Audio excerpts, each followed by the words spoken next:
Hello there, everybody, and thank you so much for joining us today for one of our weekly webinars here at the Retirement Group. My name is Samantha, and I am in client services here. I moderate these weekly webinars. And in just a minute, we're going to be joined by our advisor, Patrick Ray, and he's going to be speaking to Raytheon employees about some of the most common mistakes made when beginning to elect your Social Security benefits. He'll discuss these mistakes with you in hopes to help you avoid them, as well as how to choose the best date to begin electing your benefits so that you do not leave any money on the table. Before Patrick comes on, I'd like to very quickly remind you that although we work very closely with both active and retired members of Raytheon, the Retirement Group is not affiliated nor endorsed whatsoever by Raytheon. We are a completely independent group of financial advisors, so please keep that in mind. After Patrick's presentation, I will rejoin him very quickly to ask him any of the questions you may have entered into the Q&A chat throughout his presentation. Please feel free to ask away. It is 100% anonymous, and Patrick will answer as many questions as he can, time permitted. And with that, let's bring on our speaker, Patrick Ray. Hey, Patrick. Thank you, Sam. Good afternoon, everyone. Thank you very much for joining us today.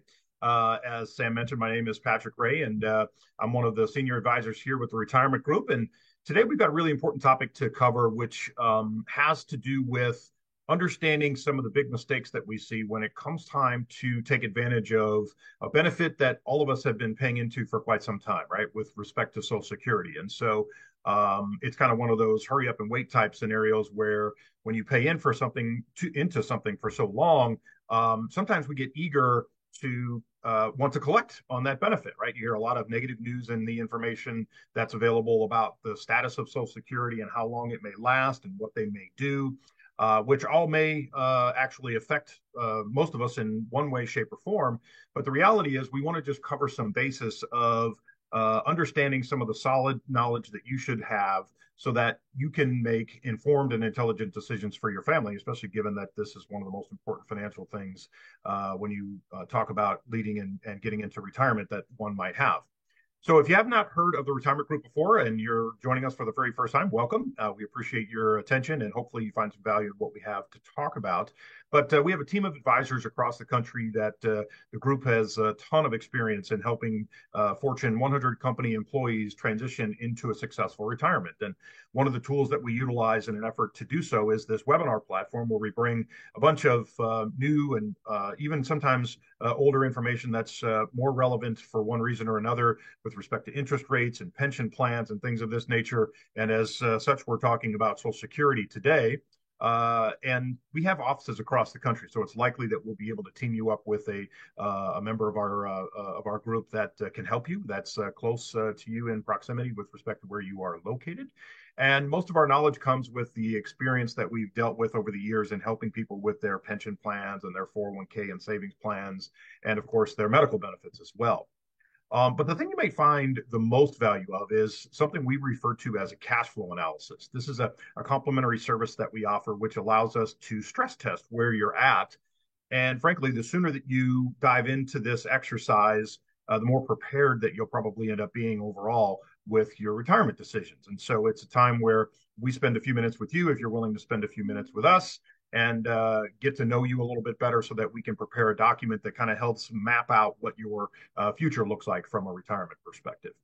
And I'll give you information on how to get in touch with us at the end of the workshop today on if you wish to do so. If you're not already following on LinkedIn, I would encourage you to do that. We have a lot of updates and a ton of information that's a great source for people to keep up to date with what's going on. And a lot of it is company specific. So depending on what company that you're at, you might be able to enjoy some more detailed information if you're following us on our LinkedIn page. So I encourage you to do that. And then we'll get into what we have to talk about today, which are the mistakes or the major things that we think you should try to avoid when it comes time to address and deal with your Social Security. And the first one is pretty simple because a lot of times people, as I mentioned, are eager to collect on their benefit, and it's because they've been paying in for years and years and years and years. And most people are like, hey, I don't want to lose my benefit, and I want to get the most out of the system, and therefore I'm going to start my benefit today, even though it could be up to 24 to 26% less than what you would otherwise get at full retirement age. So you become eligible to take your Social Security payment at age 62, but it's a significantly reduced benefit. And so the the caveat to that, of course, not is it a lower payment, but it also could affect your spousal benefits. And so we'll talk more about the spouse, assuming that you're married, and what you might want to consider with respect to the things that may or may not affect them in a positive or a negative way. And one of them may be collecting your benefit just too early. Whereas if you were to wait until full retirement age, or even at age 70, it's a surplus or an increase that could substantially increase the amount of money that you receive over your lifetime. So something else to consider is, of course, if you push off your Social Security payment and you retire at 62 or 63 or 65 or something, you're going to have to figure out where your income's going to come from. And maybe you don't have a pension payment of any sort, and all you are going to be able to do is to rely on your savings and so forth.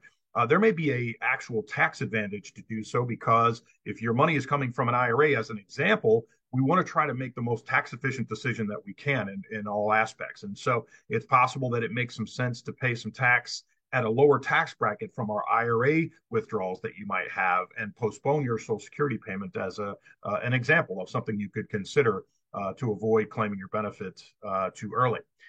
Not understanding your spousal benefit is a huge error. And unfortunately, depending on if you're married or divorced or widowed, all of these things could have an impact on your spouse or your surviving benefit of who would be relevant to collect whatever it is that's most advantageous for your household. And so failing to understand how these benefits work is certainly an error in our eyes. And I'm kind of old school, as it turns out. And I love the idea of trying to schedule some time with a Social Security expert within the framework of the system, so that you can get a crystal clear understanding of what your options are, what the benefits are, what you can and can't do, and so forth. And a lot of times it's easy to just collect your benefit online. And if you haven't had any issues with your Social Security number, for example, where it was hacked or something like this when you went to file your tax return, you probably don't have any issues with being able to file online, which you can do. But then you're basically on your own to understand how these spousal benefits may or may not affect you. And so I just, my advice always to our folks when given a chance is to collect your information from your Social Security expert within the system when you go to collect your benefit, and understand exactly what it is that you have as an option, especially when it comes to your spousal benefits, for sure. Underestimating longevity is a huge issue, right? And this talks in real time to the folks that we see who are trying to transition into retirement, and maybe they have 6 to 12 months or 18 months before they leave the payroll, and their number one priority is to try to pull the risk breaks off of the 401k that they have, as an example. And it's because they say that they can't afford to lose any more money, for example, on their 401k, because they only have 6 to 12 to 18 months to live. And what's happening is they're underestimating their longevity, because in reality, if you retire at age 60, for example, and you're a female, you have a life expectancy as to get you to 86, which is another 36 or 26 years, roughly 26 to 30 years as a household if you're married, because one of you have a likelihood to live to age 90. And being able to afford yourself the opportunity to utilize those capital proceeds to last an entire lifetime. So underestimating your longevity is a huge issue, and people are living longer. And so, in fact, there was a recent adjustment made to Social Security as a whole with respect to life expectancies and how that affected RMD strategies. And so now you are forced to take your minimum distribution at age 73 as opposed to age 70 and a half, which it was just a few years ago. And that's because they made an adjustment because of longevity. And so people are living longer. We have better health care available to us. People are taking better care of themselves.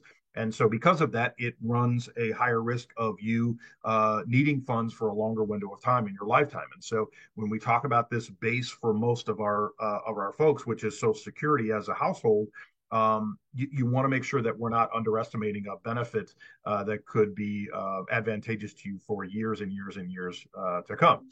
And so clearly we want to understand how to plan and how to interact with the longevity issue. And running cash flow analysis might be the very best answer, with stress testing where it is that you are from a financial aspect. Another thing that's often overlooked and a mistake that's made is the tax implications of this. And some people don't know that your Social Security income is taxable. And it basically depends on the household income as to where or how much you're paying on your Social Security income. Somewhere in the neighborhood of 50 to 85% of your Social Security benefit is taxable income to you, which, of course, if you're not accounting for and we're taking into consideration that you need other monies from your IRA benefits and your pension funds, et cetera. And oh, by the way, some people still want to work. These all play into how to enact and make the most of your Social Security benefits. And so, not accounting for the tax implications of this is a mistake, and we don't want that to happen. So, understanding this benefit and how it implies as to your household income and where the money is going to come from when you ultimately retire is a big deal. So, we don't want you to be out overlooking that benefit for sure. Failing to check your earnings record, I can raise my hand. This was an issue for me, actually. As I looked through my Social Security benefits, I found that they had a zero in one of the earning years that I had. So it looked like to them, I earned zero as a taxable income, which I know for a fact wasn't true.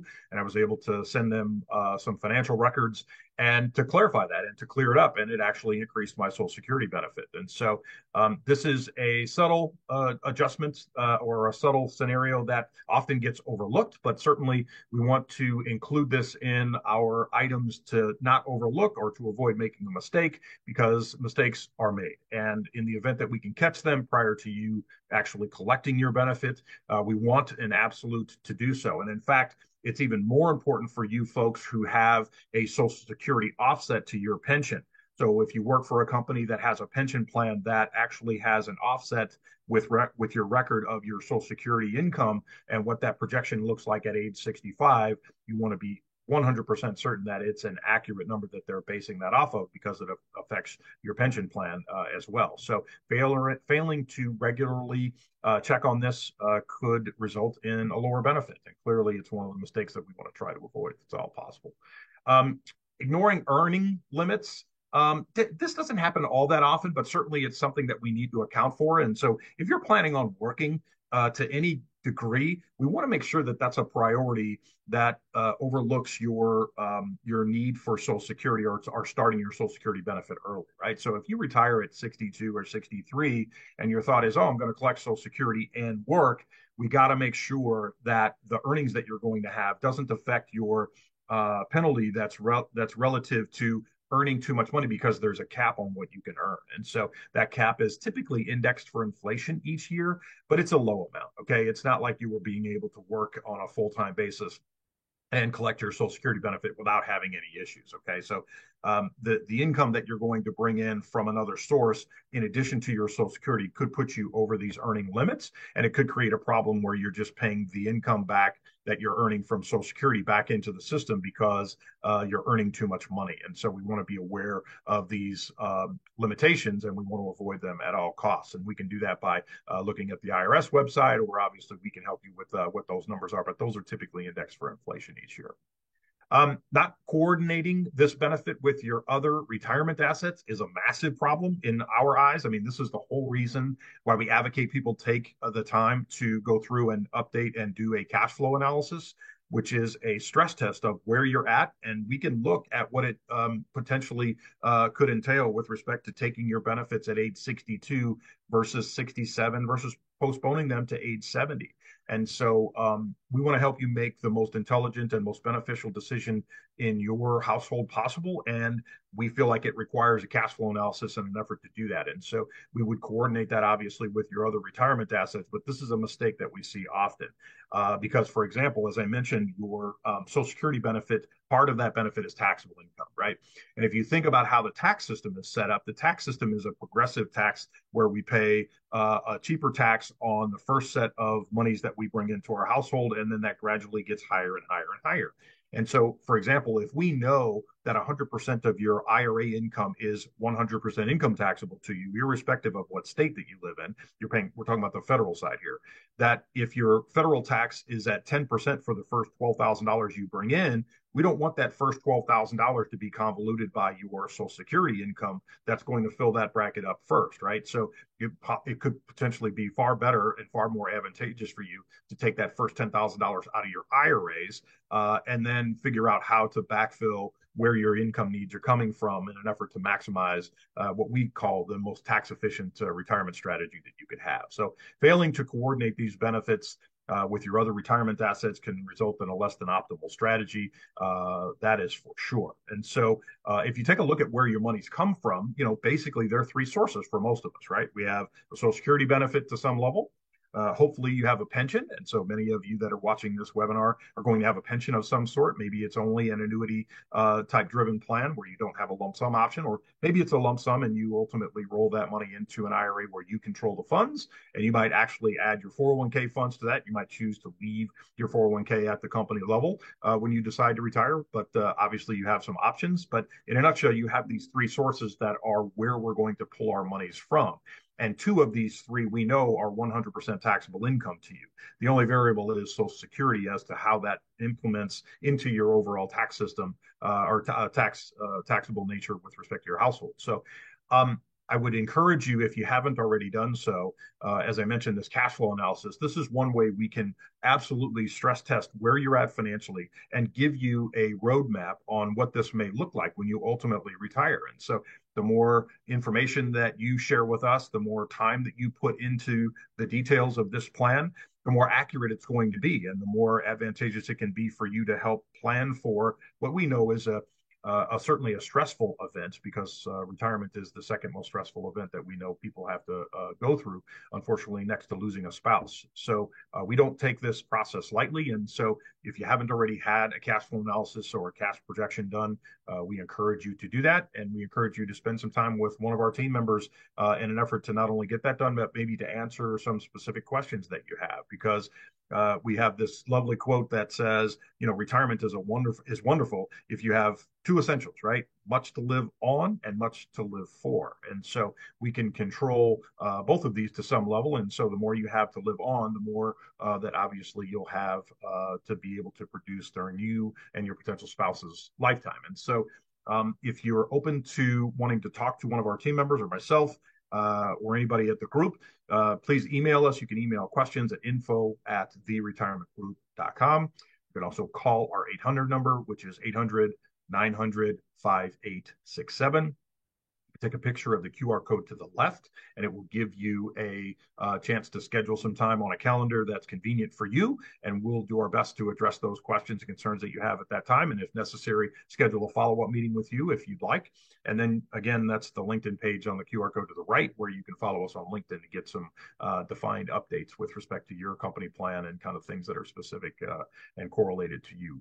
So with that, I know we kind of covered this in a pretty broad scope, and it was fairly quick, but the point is there are mistakes that are made when it comes time to addressing this Social Security thing. And if you don't have a team member or a partner that you can count on to kind of help navigate through those things, the least of which we think you should do is to contact your Social Security administrator at a local level and do your best to schedule some time with them to help you better understand what your options are. So with that, what I'll do is pass the presentation back over to Sam and see if we have any questions before we let you go for the afternoon. Sam? Hey, Patrick. Yeah, let's answer just a few questions. We don't want to keep anybody too long. Number Okay. one, how can I determine if I'm eligible for spousal benefits, and what impact does this have on my own Social Security benefits? Wow. So this is a great question, of which we will try to do our best to keep it as short as possible. In a nutshell, you can determine if you have Social Security benefits, obviously, by knowing if you worked for a 10 or 40 quarters, right? 10 full years. And that would generate your own benefit. And so part of the answer to this question is dependent on if you have a personal benefit of your own first, right? So once we determine that, then what impact it has on your own benefit is related to your age spread on when you plan on collecting and what the difference is between that age and your spouse's age, how much they paid into the system, what their benefits are. And boy, there's a whole lot of kind of one-offs after that to answer your question. And frankly, this is where I think you get a ton of value in talking with your Social Security administrator to understand exactly what options that you have and what it may do to your household if you postpone one benefit or collect on another, and what it might mean. Because in the end, if you're married, don't forget your surviving spouse is only going to get one of the two benefits. And so the way this works is if you plan on choosing the higher benefit, of course, waiting entails a lot, and so if you can afford to do so, it may behoove you to do that. But in a nutshell, the spousal benefit is dependent on a bunch of things that are going to be specific to you. But one of the ways you do that is to contact your Social Security administrator to find this out. Alrighty, thank you. Let's see. What are the tax implications of my Social Security benefits, and how can I minimize taxes on my retirement income? Ooh, well, what a great question. This is one of our priorities from our planning aspect because we're looking to do the most tax efficient thing possible at all costs, right? So, one of the things that we have to concern ourselves with is when we plan on taking this benefit, because as I mentioned, some people don't even know that you are required to pay tax on a part of your Social Security income, and it's somewhere between 50 and 85% of the benefit. And so, as I mentioned a few minutes ago when I was talking about potentially filling up your lower tax brackets with distributions that you take from your IRAs, you can only do that if you don't have household income coming from Social Security. So, in other words, you can control when you take money out of your IRAs, that money is taxable income to you, and it would effectively fill up the lower tax brackets so that you're paying some cheap tax on what we know is 100% taxable income to you. Whereas Social Security, only a part of that is taxable, and it depends on your household income on how much tax you're actually paying on the benefit that you receive. So, what we care about here is the implications of your Social Security benefits do have an impact on what you do, how you do it, and when you plan on doing it. And so, in order to minimize your taxes, you've got to know what the best strategy is for your household in an effort to take advantage of that. So, we would need to talk to this person specifically to help them understand exactly what it is that is relevant to them. But in a general sense, just understand that, the mix of where you're getting your income from with Social Security benefits and potential monies coming from IRAs and pension plans and things like this could interact with the most tax efficient strategy possible. But there's, certainly a lot of things to consider with respect to that question. Alrighty, Patrick, I think we have time for one more. If I continue to work after claiming Social Security, how will this affect my benefits? And are there penalties or limits I should be aware of? There absolutely are. These limits are set out by the IRS and they're changed every year. Typically, as I mentioned previous, they're indexed for inflation, right? And so it says you can have a cap on your earnings, and if you go over that cap, basically what it is a penalty or a taxation on the monies that you're getting from Social Security. So in a nutshell, if you work over this cap, let's say you make over the limit, and I think the limit is like $34,000 or something.